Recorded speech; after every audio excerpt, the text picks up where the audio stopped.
What's up, and welcome back to Opposites Attract Podcast. This is Sonja Ramirez, your girl, and I'm sitting next to Miguel Ramirez. What's up, everybody? How was your day? How was your week? How is your life? Going.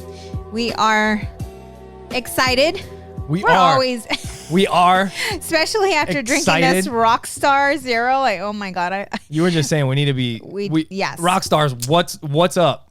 Right. Rockstar. Yep. Yes. We got to get the sponsor right yes, if we want them to sponsor us. Because this is the second time we're like Rockstar for Rockstars? Rockstars for Rockstars. Yeah. Right? I was about to say they should kill you. That's probably how you don't get sponsored by Rockstar. Right? That's how that's how Bill Burr loses his sponsors. This shit ain't good for you. Everybody fucking knows that. Why would you even say that? Because that's what, you know what? We're not going to sell out.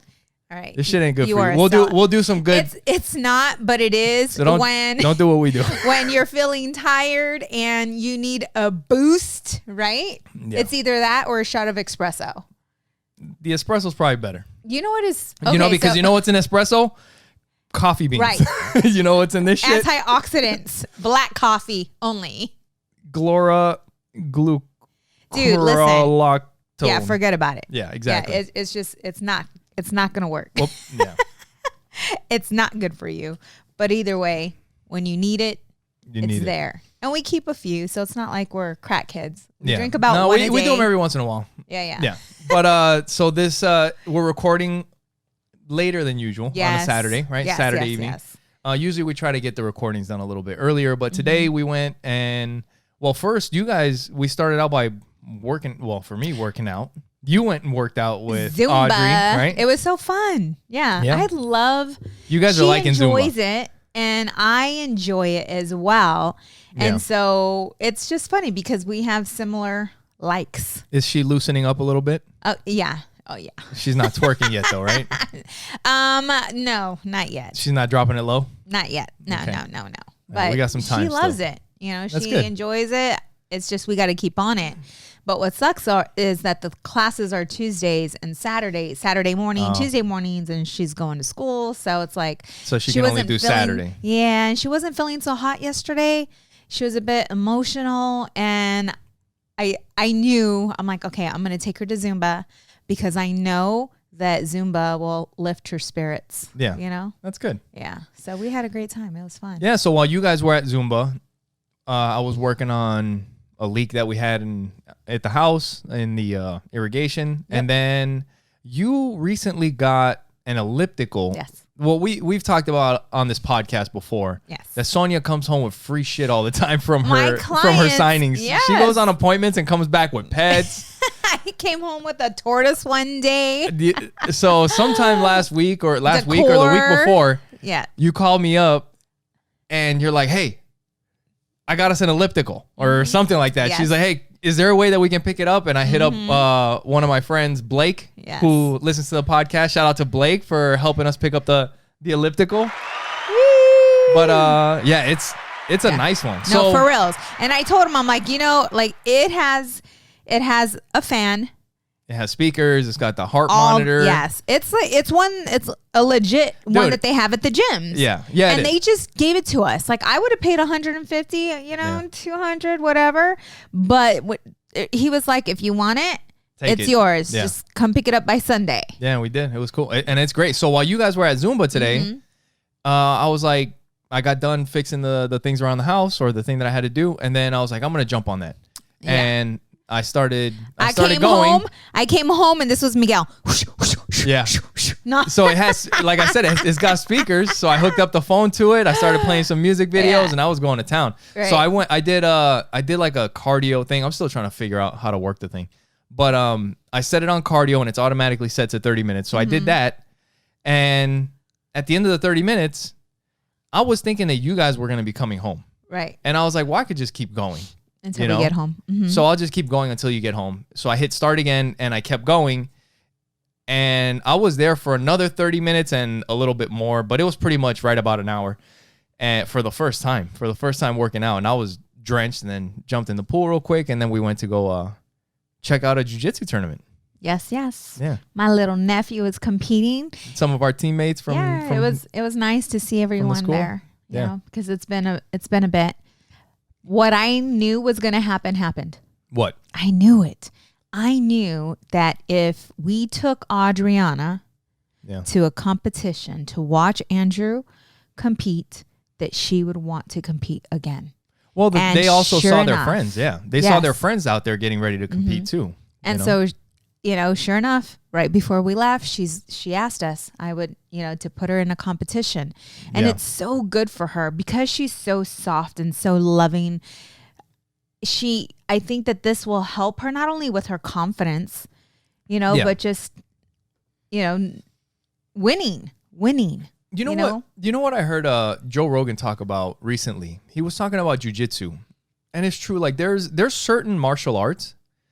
The reason that some people, like if you follow martial arts, anybody that listens to this, if you follow it, like you'll know that there is like something that people call like fake martial arts, and then there's actual martial arts, like the stuff that that you use to defend yourself. That actually is effective. And not that the other martial arts are fake. It's just that the pressure testing isn't the same as there is in jiu-jitsu. And what Joe Rogan was talking about is like when you get into a real fight, people that do certain types of martial arts, they know exactly what that's like. They know what it's like when somebody goes 100%. Do you know what I mean? Like if you fight jiu-jitsu, like it gives, you know what it's like when somebody is going balls to the wall.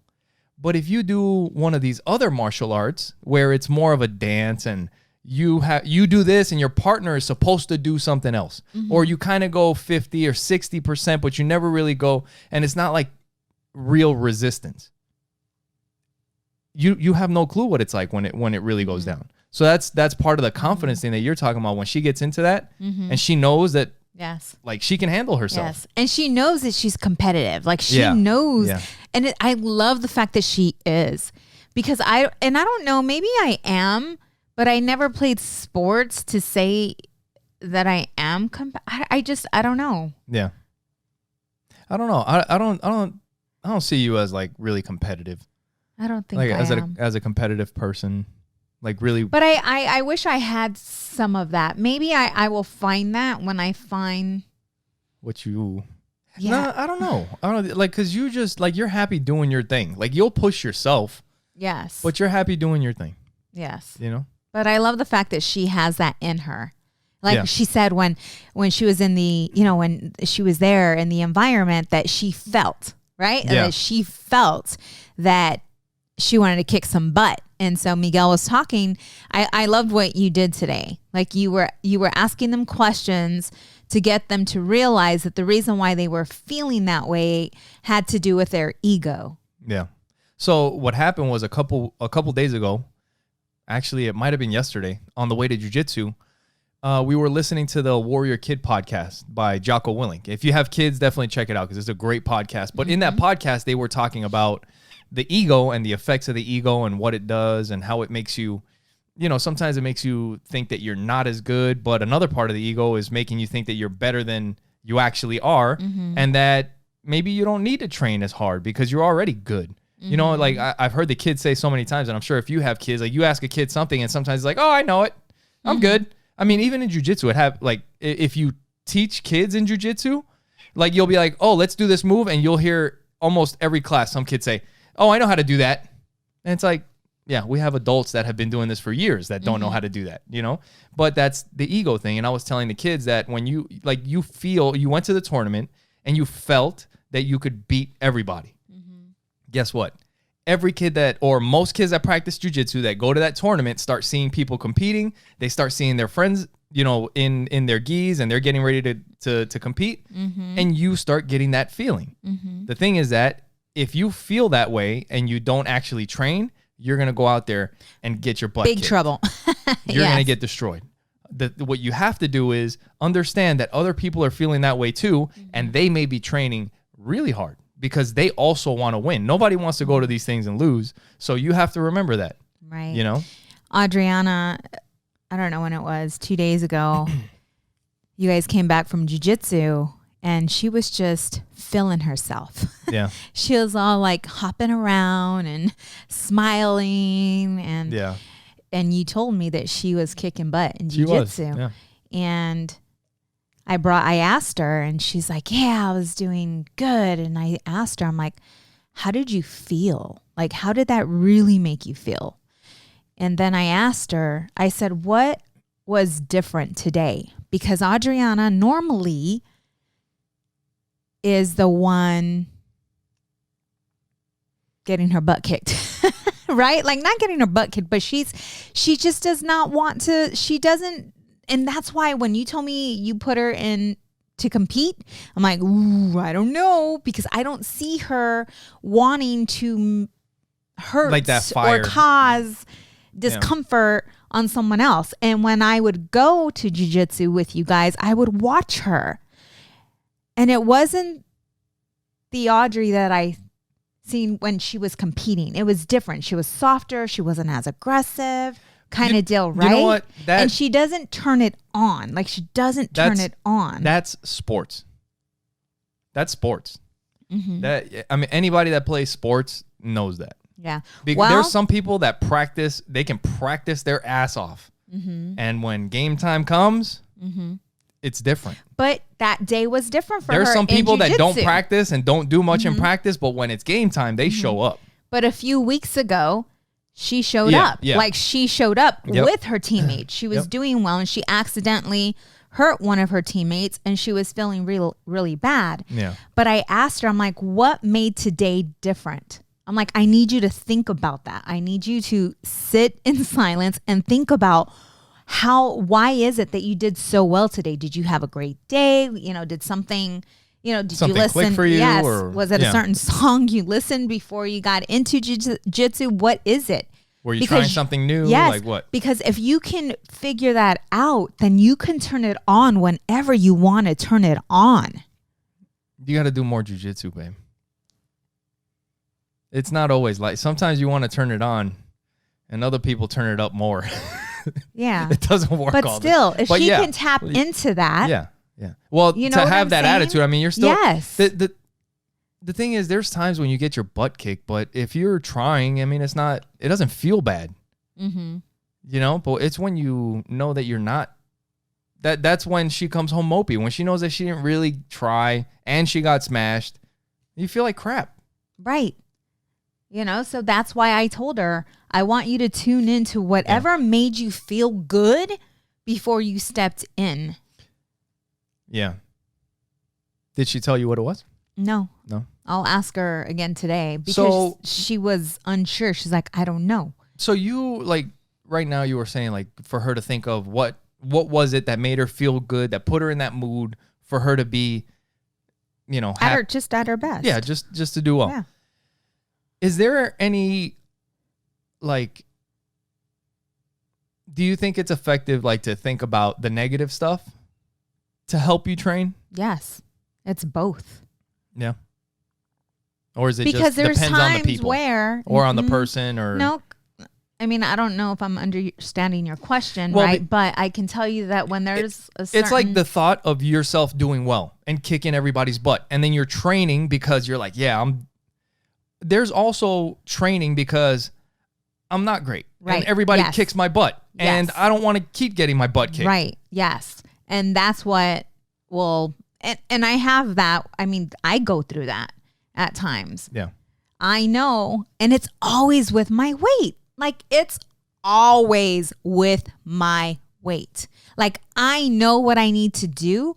And I know how I feel when I'm doing great, when I'm consistent, when I'm being self-disciplined. I know how my body feels. So when I am not in that space, right? I beat myself up a little bit, but that how I'm feeling, the negative feeling or, just being down on myself. Almost like ashamed of yourself. Yeah, like that you let yourself get like this. Yeah. Or whatever, and so I turn that into the motivation to get out, to go do it, to do another set, Yeah. Yeah, the motivation is tough, man. Like sometimes you need the positive stuff, you need the shitty stuff to motivate you, and then there's times when you just need discipline to just do it.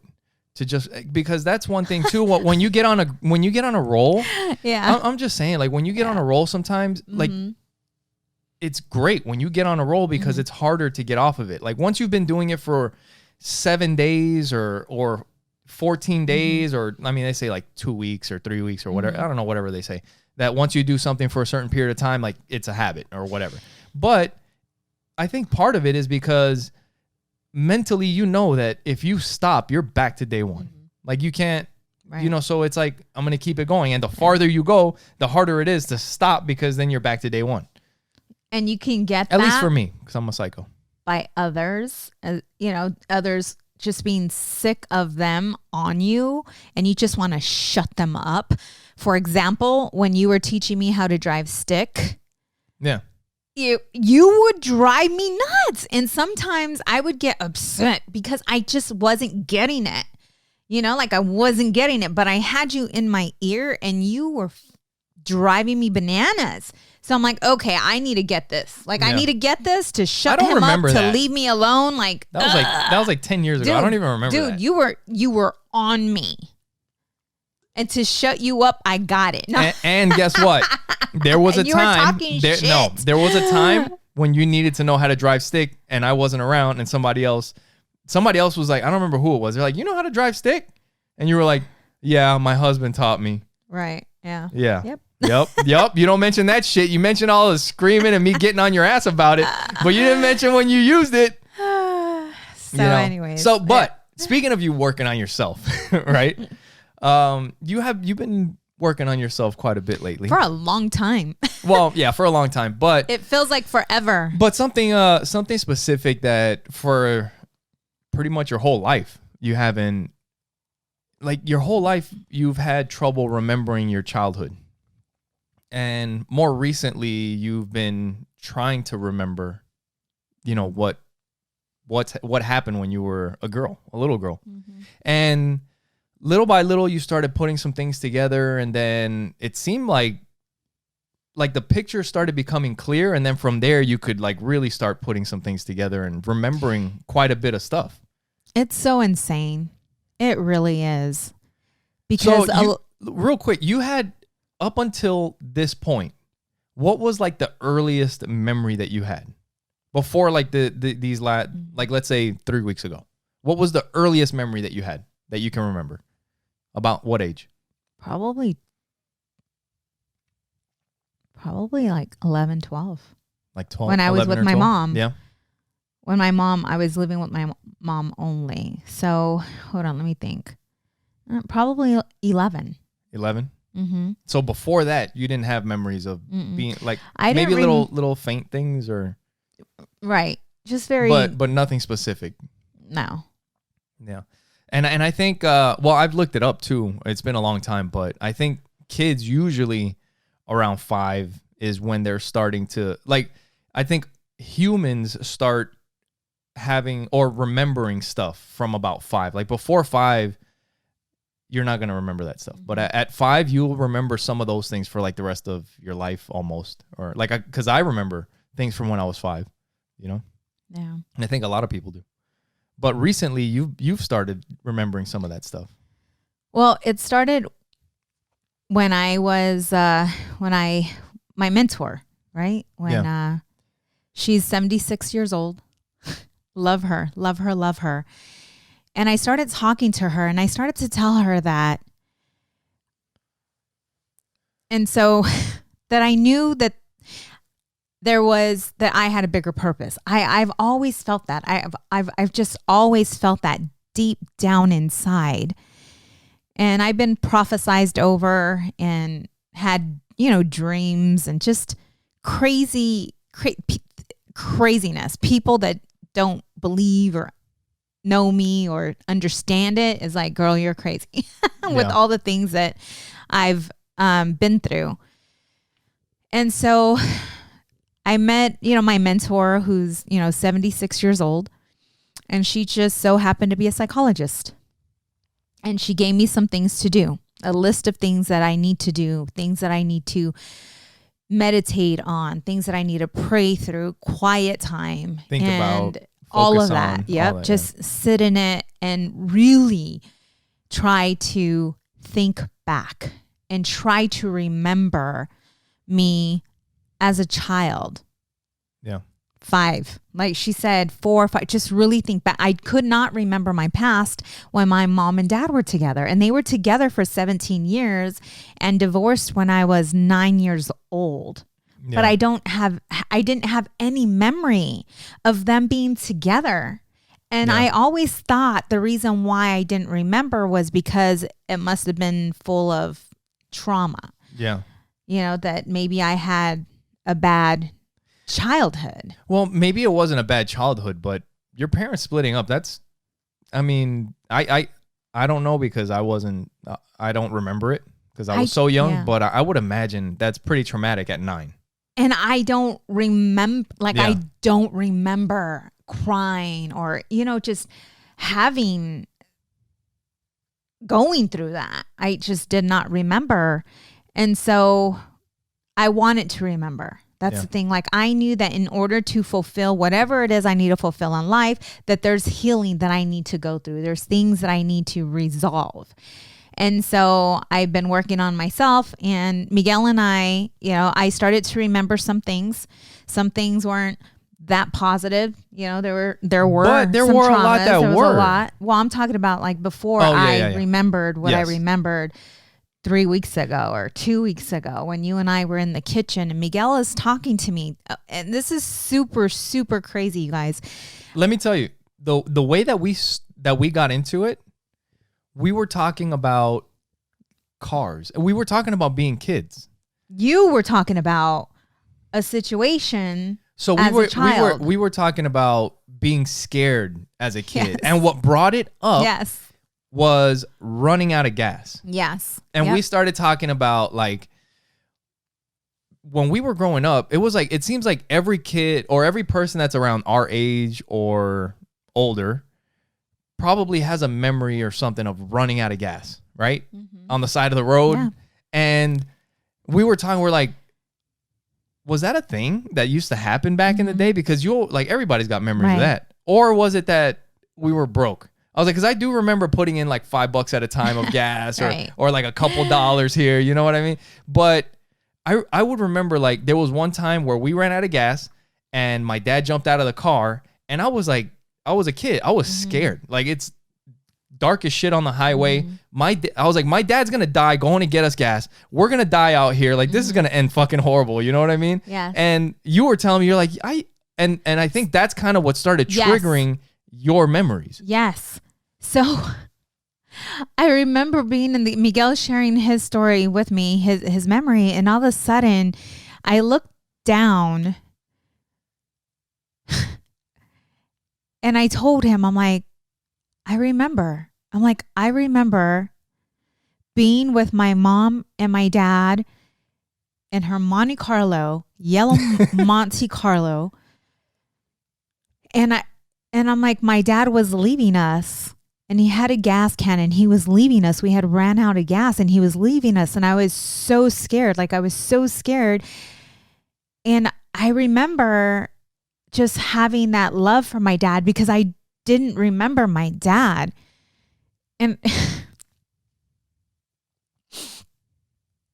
this was the first time that you had remembered your dad in your life as an adult, like thinking about your dad at that age.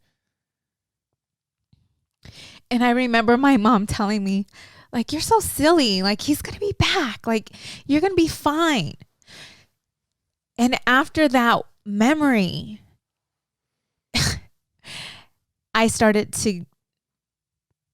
memory started to flood. Like it just started to flood over. And I started remembering homes that we lived in and childhood friends that I used to play with. My best friend Yvonne, who lived across the street. And I'm remembering all this stuff.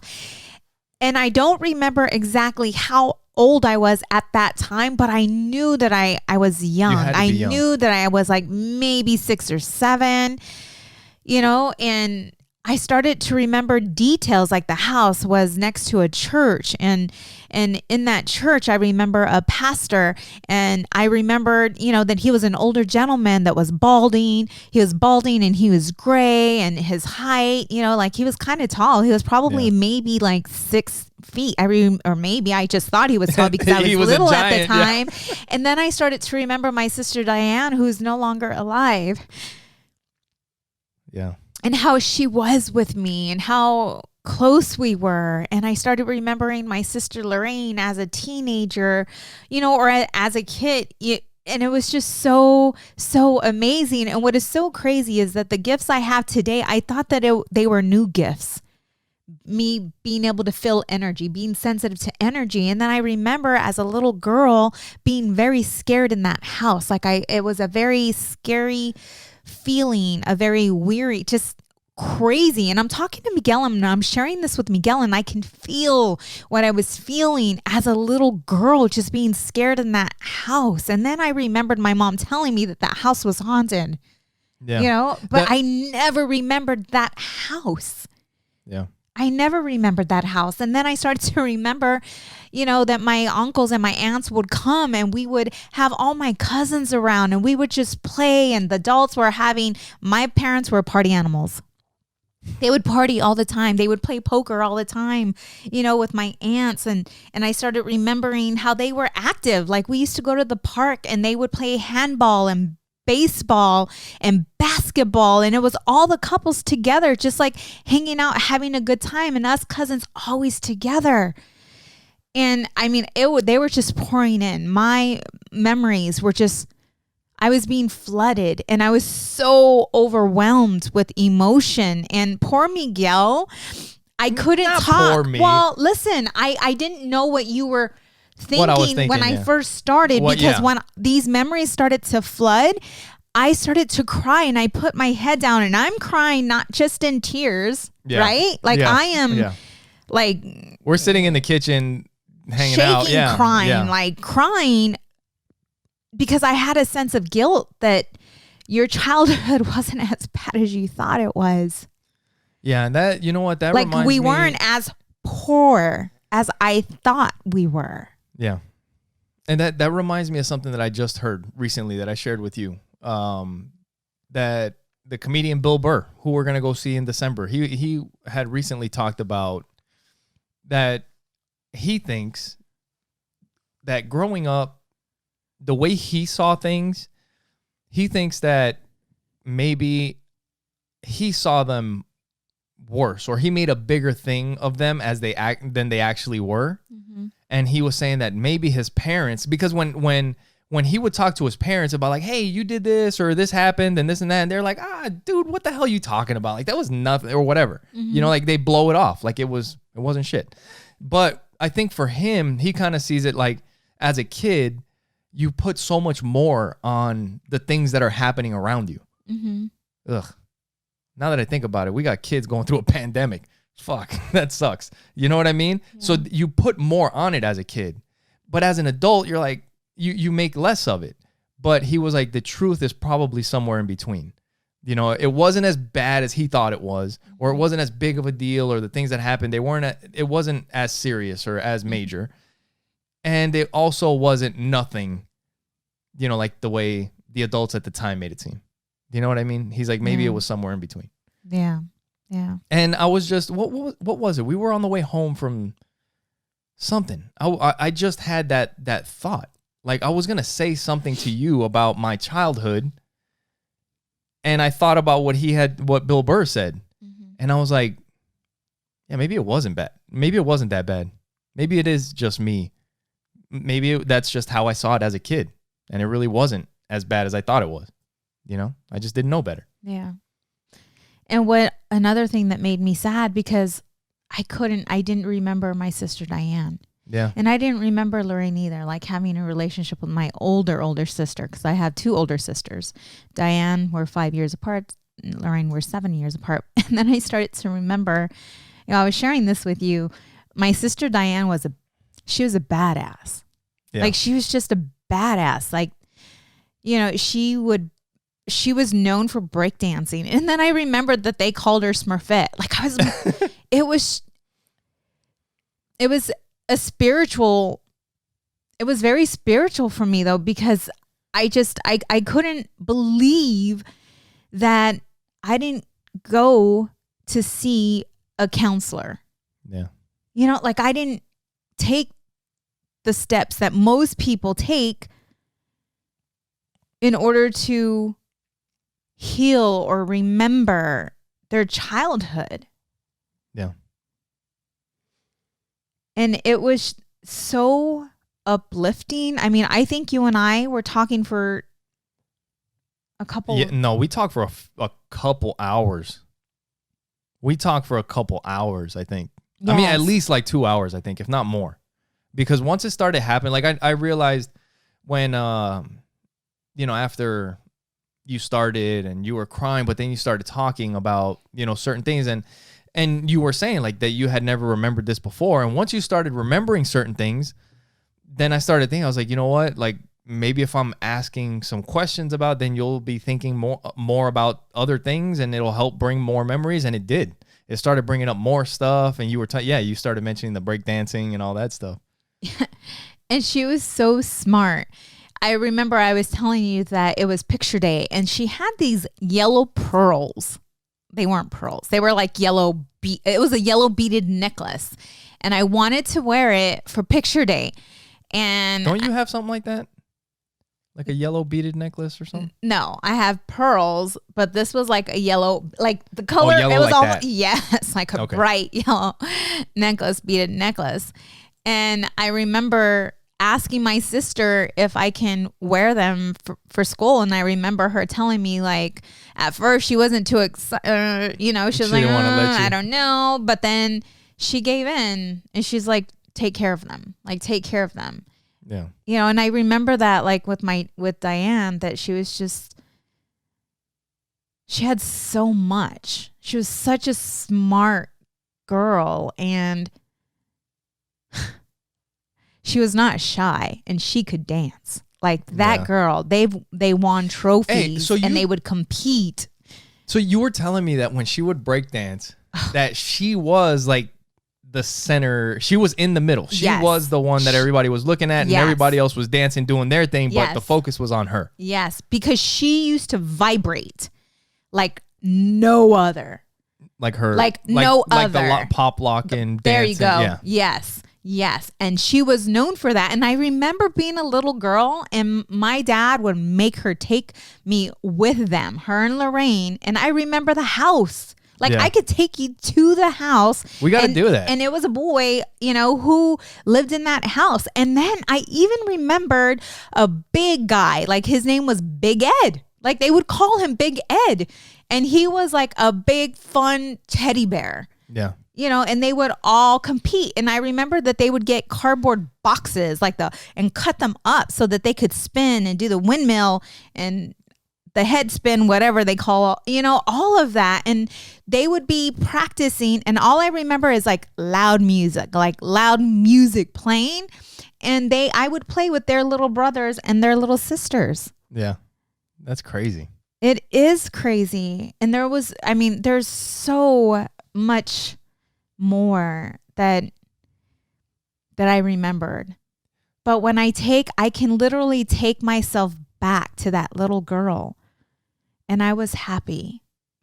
And we had so much fun, especially like with my cousins.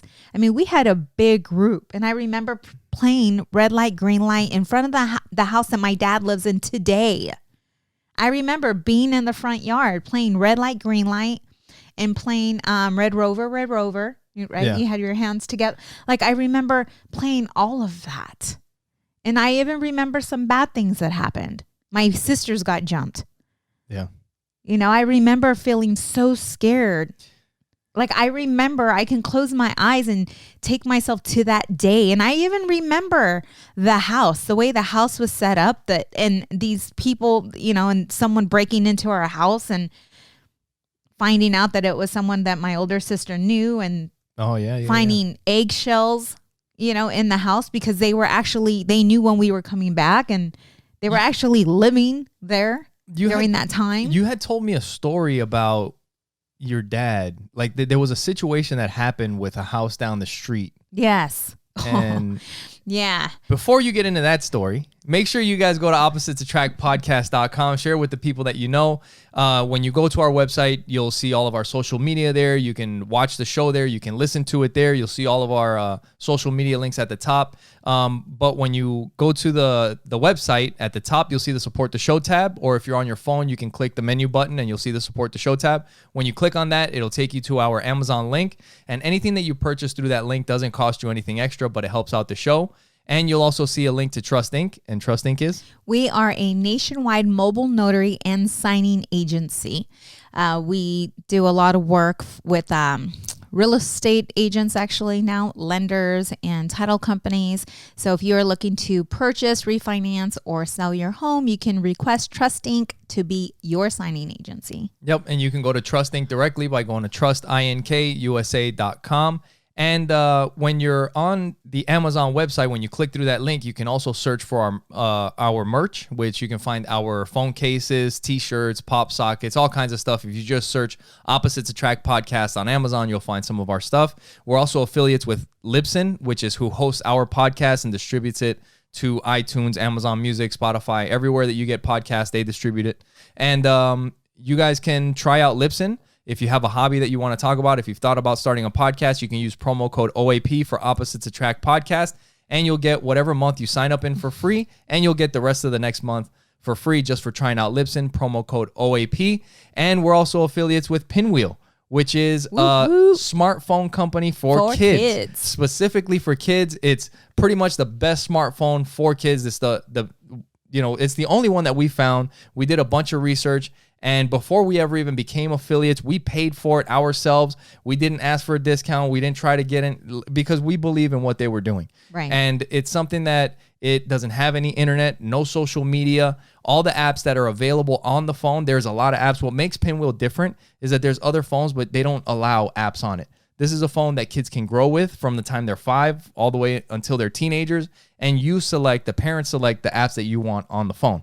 So it makes it appropriate for the different ages. And if you want 10% off of your Pinwheel phone, use promo code OAPTEN, all in caps, and you'll get 10% off of your Pinwheel phone. Just go to pinwheel.com. You are so good at that. There we go. So now that we're done with that, you were telling me that there was a house down the street and that was a little sketchy. So my sister, Lorraine, when my mom and dad had my sister Lorraine, they wanted a boy. Yeah. My dad wanted a boy. So it just so happened to be a beautiful little girl. And my dad raised Lorraine like a boy. I mean, my sister can kick some ass. She's athletic. Throwing hands. Yes. And she's athletic and she can drive. Okay, you know how they say that women don't know, sense of direction. It sucks. That does not go with my sister. Because my dad she was a tough chick, right? She was a tough chick. And that's how my dad raised her. And so she was probably in 8th grade, I believe, at this time. And down the street from our house, there was a house and, they were into gangs, they were doing some shit, yeah. And Lorraine became friends with them. My sister became friends with them and they started hanging out, bad crowd. And she trusted them. Even though my dad was telling her, warning her, she trusted them.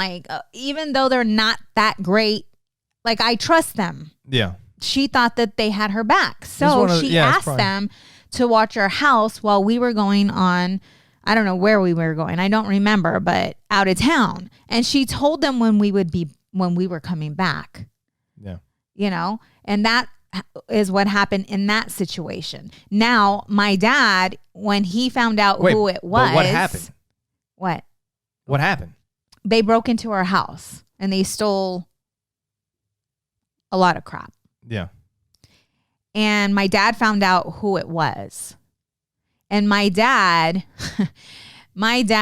was also like a badass. I remember my dad, he was a good looking man, right? He had beautiful teeth. He was not also scared. Ready to throw down. Yeah. So he I don't remember if he grabbed, like if he had a gun, because he knew where he was going. Yeah. You know, and I didn't go with him, but I knew that he confronted them. Yeah. I knew that he confronted them. And after that, it was Lorraine's an enemy, Diane's an enemy.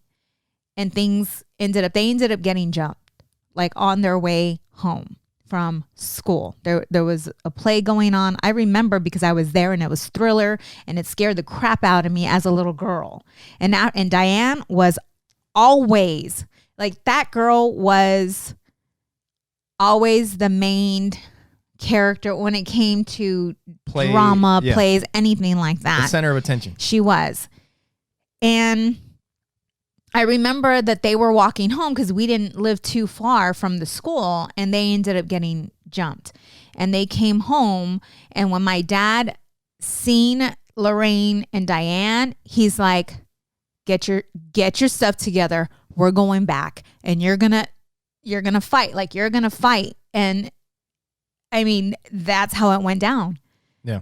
You know, and Lorraine was just that. I mean, if they knew that they had to jump her. It sounds like different times. Right. They knew that they had to jump her, because if not, Lorraine probably would have kicked their ass. Yeah. Because Lorraine she had that in her. She was like a tomboy. And she would always protect my sister, because my sister Diane was very soft and loving. And if people picked on her, she would deal with it. So Lorraine was always the one to stick up for Diane. She's the big sister. Yeah. Yeah. That's the way it is. But Diane didn't even have it in her, though. You know, like, she didn't have it in her. She didn't have that fight that Lorraine did. So Lorraine would always be there to stick up for her and to fight her battles. That's cool. Know, but it's just mind blowing to think that I just did not remember any of this. Yeah, it's crazy. Like, you know what? That kind of reminds me of, like, I've told you this before, and I know this from experience. Like, your memory is so powerful. Like, you'll be surprised the things that you can remember.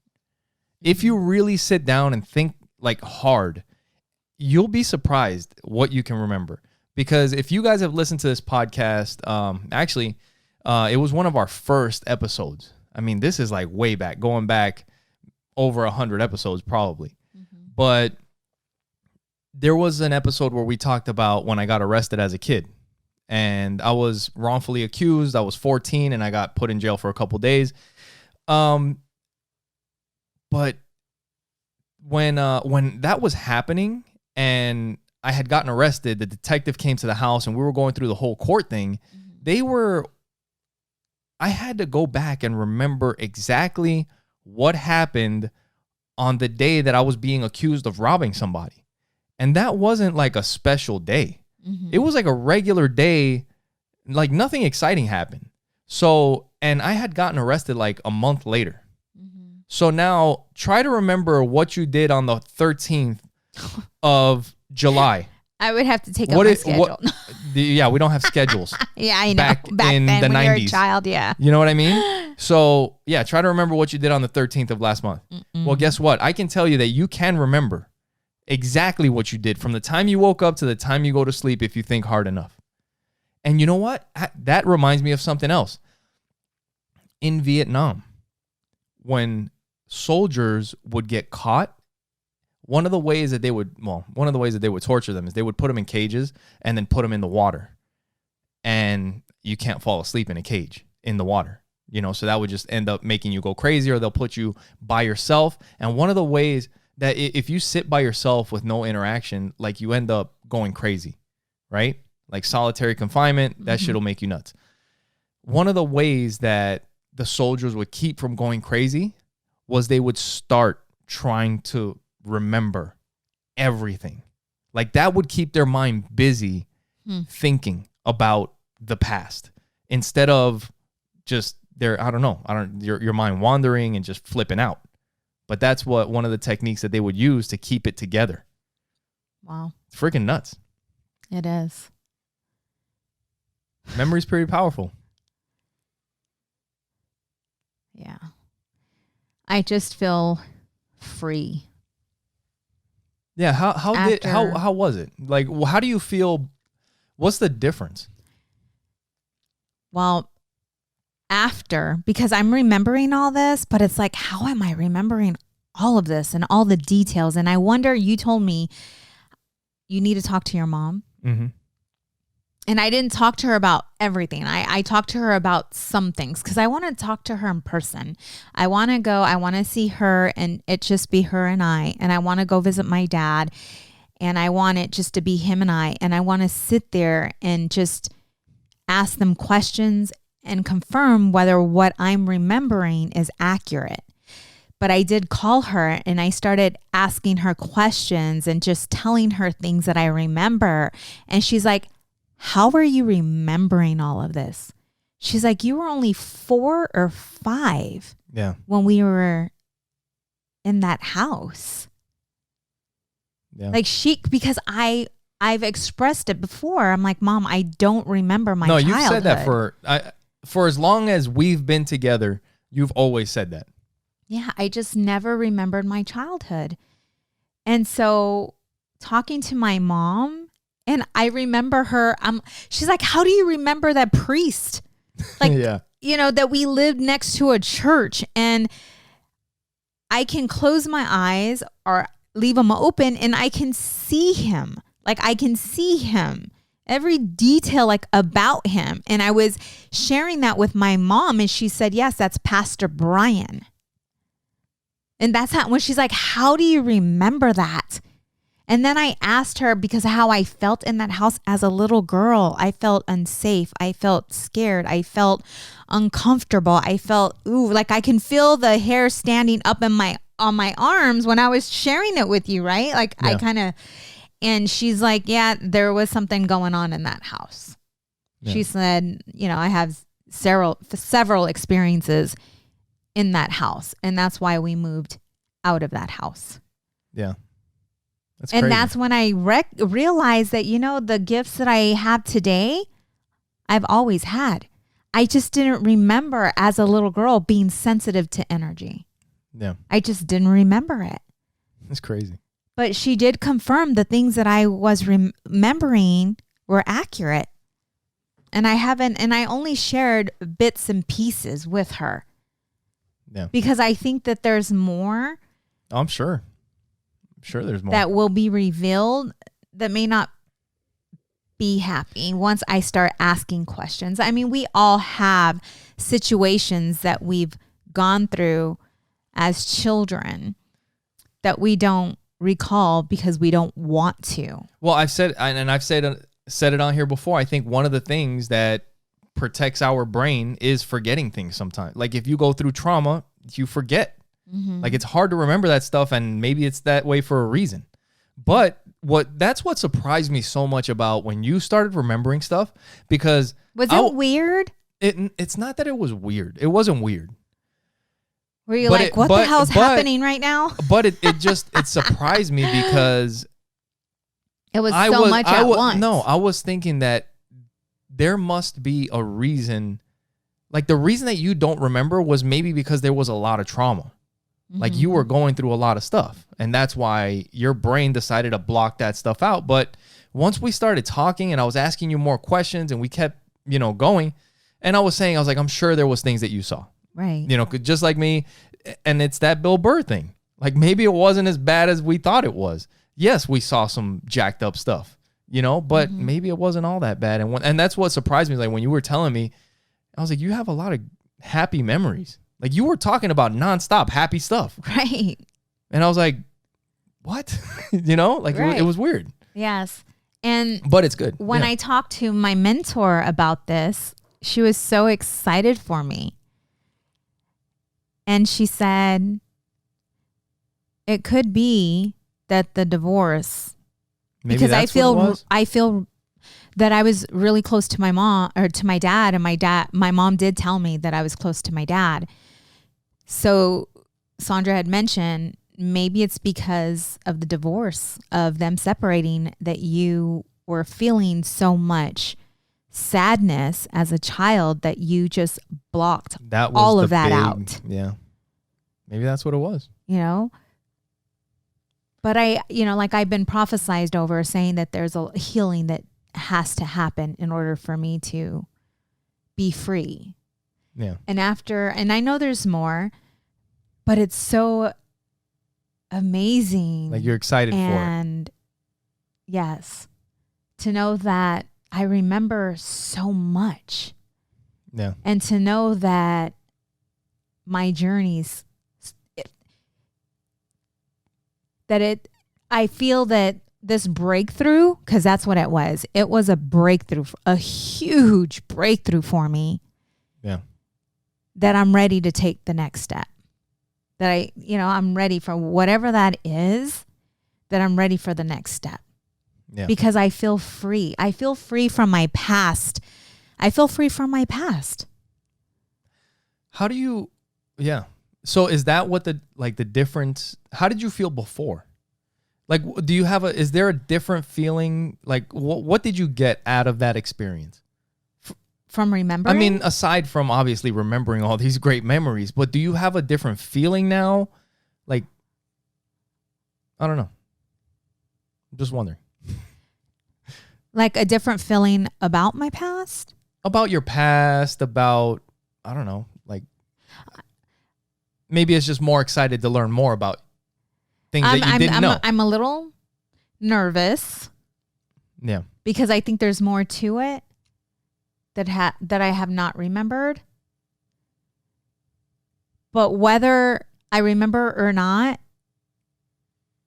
like I'm good because I have forgiven all. Yeah. Like so regardless I've what, forgiven all. Yeah. I've forgiven all. I forgive my cousin with what happened with that situation. You know about that situation. I forgive him.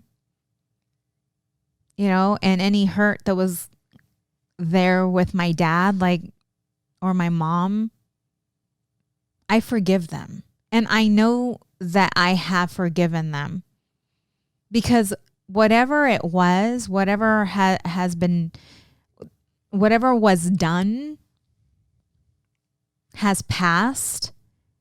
And when I see my mom or my dad, none of us are perfect. None of us are perfect, right? We are not perfect parents. And there's going to be some things that the kids are going to, talk about, maybe, I don't know. But when I see people, because I told you this, I don't know how I have such a forgiving heart. Because I do forgive quickly. Yeah. I don't hold grudges. And it's because when I look at people, I see their innocence. I see the child within. If I'm treated badly or something happens, I know that it's not about me. I know that it's about the person in front of me. I know that something happened to them, whether it was in their childhood, whatever trauma they went through. I know that they're not reacting because of me. I know it's hurt that they're dealing with inside that they are unaware of. And that's why they're responding or acting out or lashing out at me. Yeah. Unless I did something wrong. Personal. But if I did something wrong, I know I did. Yeah. And I will apologize and come, clean, whatever. But I know I see people's innocence. And that's how it's so easy for me to forgive and to help when it's needed. Yeah. And I think that's just a gift that God has given me, that I'm able to do that. Yeah. No, that's great. But no, it was really cool seeing you do that. We kind of, I like to think that we went through it together. We did. And I like to think that we shared a moment. And you guys have to visualize this, okay? We're downstairs. We're in the kitchen. I'm in the kitchen. Miguel's sitting at the kitchen table. Yeah. And the first memory, when I remembered being so scared as a little girl because my dad was leaving us to go put gas in that gas can. I'm telling you, when that shit happened, Every kid has thought he's going to die out there. We're going to die in here. This is the end. And right? Miguel and I are talking and he's sitting there. And when I start to remember my childhood, I'm looking down and I'm crying. And I can't even tell you, like, I can't talk to you because I am crying. And I'm thinking, oh my God, Miguel's probably like, what the hell's going on? Because I'm not even talking. Shit, what's going on here? And the first thing I remember I said is I looked up at you and I said, my childhood was not as bad as I thought it was. And I was filled with guilt at first. Yeah. Guilt. Yeah. Because I felt like I was holding something against my dad. I felt like I was holding, something against my dad. I don't know if that's fair to you though, because you did experience, like if Sandra was telling you that the reason that you were forgetting could have been because there's a reason why you didn't remember up until now. Right. You know what I mean? Mm-hmm. So you can't be hard on, like, you didn't know. Right. And you could only think, I don't know. And once I expressed it and once I sat in it, it sat in, what I was going through, the guilt did dissipate. But at first it was guilt that overwhelmed me because it wasn't as bad as I thought it was. At least the memories that were coming to me, I felt loved. Like I felt loved, and I just remember being with my cousins and having so much fun, and we were always together because my dad and my mom and my aunts and uncles were always partying. They were like always together, hanging out, but I feel that, with this, it's like, what can I do? How can I help others have this same breakthrough? Yeah. And it's taking time. I don't know if I told you, but after everything happened, I started looking up scientific paper. I was like, what the hell just happened? I knew you were. You're just that way. You always try to figure me out. I was just saying that. I didn't. Liar. I didn't. I didn't do that. I mean, it's okay. Like, whatever. No, I didn't. I'm just messing with you. But yeah. No, I thought it was Miguel's cool. science project. I'm like, what the hell just happened here? There's got to be an explanation for this. But it was cool because we've shared so many experiences together. Yeah. We've shared a lot of traumas. I mean, we were only together for a few months when I lost my sister and you lost your grandmother within a couple of months. Yeah. Like we've shared so much together. Yep. And this is a huge breakthrough for me that you actually not only shared it, but you were able to witness it, because something like this, if I were to tell someone else about what happened, they would be looking at me like, girl, what? Like how did that happen? It did not happen overnight. Okay. I've been a work in progress. I'm a mess. Like I'm a mess. I'm a mess. That's a t-shirt. I'm a mess. I'm a mess. And so I had to go in and I had to be willing to dig. I had to be willing to know that there may be some crazy, like bad memories that I'm going to remember because it's like peeling back an onion. Have you ever peeled an onion, cut an onion? And the more you get to the core, right? Dude, I think you may have cut an onion once or twice since we've been together. But the more you peel that onion, the more that, you're just like, the truth is revealed. Yes. And getting to the core. And most people are so scared to face that trauma. Yeah. They don't want to go back. They don't want to take themselves back to that, whatever it is that they forgot. And you might be surprised, kind of like you were. Yeah. And then they think that it's done and over with because they forgot about it. But little do they know that trauma that they think they covered up comes out in different ways. Yeah. Yep.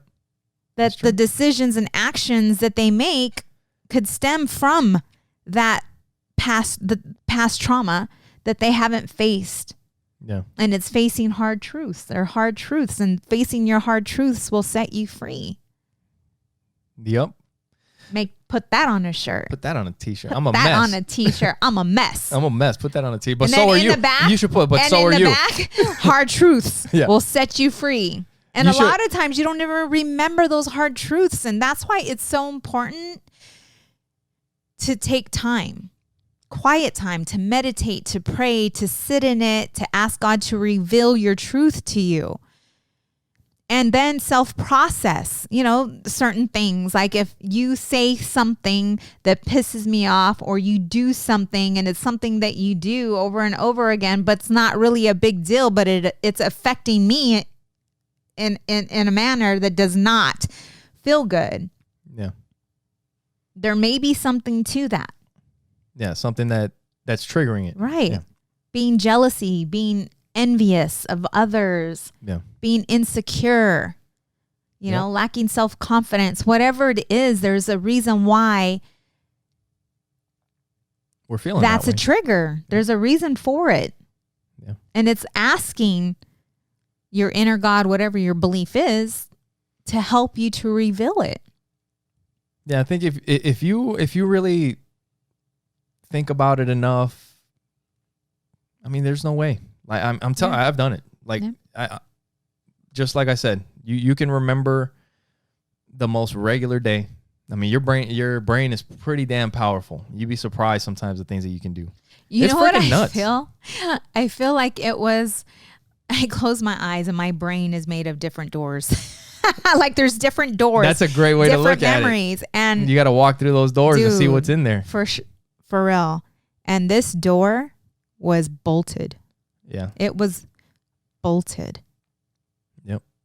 And I was able to open that door. And when I opened that door, I was flooded with childhood memories.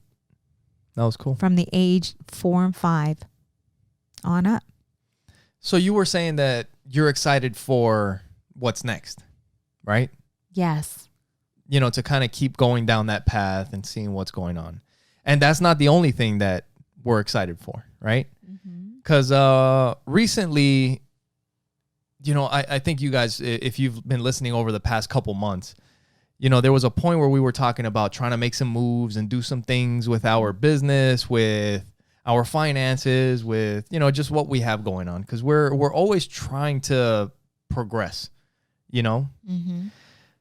And, man, the conversations that we've been having lately with some of the people that we know, with some of the things that we're trying to do have just been incredible. Yes. And there's no way that something doesn't happen, that good doesn't come from this, that there isn't a positive effect from all the things that the people that we're talking to, the things that we're trying to line up. But it doesn't happen. It's not luck. No. It's not luck. I have to say this. Go ahead. But wait, no, I'm just kidding. There are your associations, relationships, certain relationships. You have to invest. I'm going to say Legal Shield. Yeah. Yep. Legal Shield opened so many doors for us. And I am so grateful for the experiences. I am so grateful for the challenges, the struggles, all of it. Because we were in it for years and we devoted so much time into that business and growing amazing relationships with people that we would not cross paths with if it wasn't saying yes to our future, saying yes to Legal Shield. Yeah. And I don't know if it's all like that. That's the experience that we had. That's the only company that we've been. And Legal Shield, for those of you that don't know, is a multi-level company. And that's the only multi-level network marketing company that we've ever been a part of. Yes. And I know a lot of times, and just being straight up, like it gets a bad rap. Like multi-level network marketing, and Legal Shield too. Like just because it's part of that industry, right? They all get a bad rap, like a pyramid scheme, and like that's a this and that or whatever. And what we obviously we didn't become millionaires with Legal Shield. And that is one of the selling points. It's like you can become a millionaire. And the truth is you can become a millionaire. For certain people, it happens. It's not for everybody. Mm-hmm. And yeah, it's not fair to give it a bad rap because you are told you're starting a business. Right. Businesses fail every freaking day. And businesses, if you're an entrepreneur watching this, you know most that businesses building fail. building a business is not easy, right? It is not easy. And just everything that we learned, the people that we met, even if we never made $1 in Legal Shield, those relationships and the knowledge that we gained was worth all of it. And there are, I was talking, you were talking about. I don't know about that. The building, not making $1. Are you kidding me? Well, I'm just saying because most people that don't make $1 are not going to the meetings. It doesn't, if we never, it doesn't matter. If we never made $1, but we did what we did and we made the relationships that we made. Okay. It doesn't matter.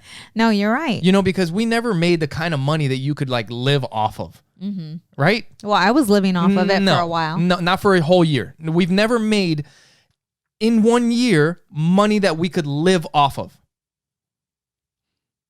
So I was in it in 2000 okay. No. Okay. What was your best month your best year was 35,000. Your best year was yeah, that's not great money. No, it wasn't. But back then, that's all I'm saying. Yeah. It's still not great. It's not life-changing money. Right. It's 35,000, you're still struggling. Right. You know what I mean? But that's pretty good for a multi-level. But like I said, the knowledge and the associations, you were talking about the associations that we made with Legal Shield. Priceless. Yeah. And not only that, but real quick, I mean, we're going to get into a lot more of that on the next podcast. We'll really get into the things that we're thinking about doing, and we're going to lay it all out. We're not going to hold anything back, and we're still trying to figure out exactly what we're going to do, but we know it's happening, and we're going to make some moves here soon. But one thing that we were talking about that is super important is those relationships. Yes. Because when we first started in that business, I started in 2005. You started in 2006. What was that, 15, 17 years ago? Mm-hmm. Yeah, 16, 17. Like that was a long time ago. Mm-hmm. And those friendships, the relationships that we made 15 years ago are helping us today. That's not something that we could have predicted 15 years ago. Mm-hmm. But the people that we had around were great people. Yes. And we've always kind of, I mean, we maybe don't talk all the time, but we've always kind of maintained the relationship. Right. You know, like, hey, how's it going? Or it's always been nice. Like we've always been great. Yeah. You know, and part of that is the serving people.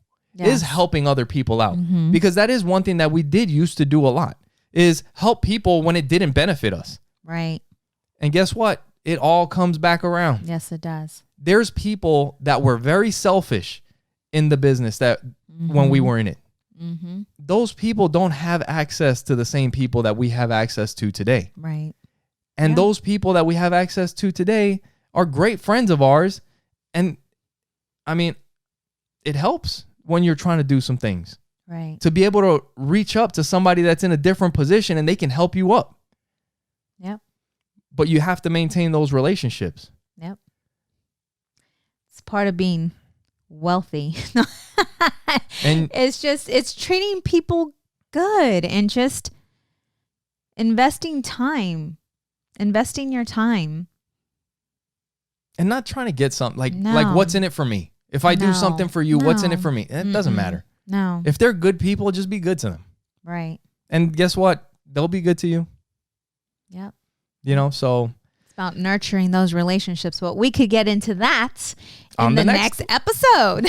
So thank you guys for being with us. Make sure you guys go to oppositesattractpodcast.com. Share it with the people that you know. Make sure you go to Libsyn. If you guys want to start a podcast, use promo code OAP to get started. If you're looking for a phone for your kids, go to pinwheel.com. Use promo code OAP10. And thank you for being with us. Yes, we love you guys. Thank you for your support. And thank you for listening to Opposites Attract Podcast, where we get better together. Bye.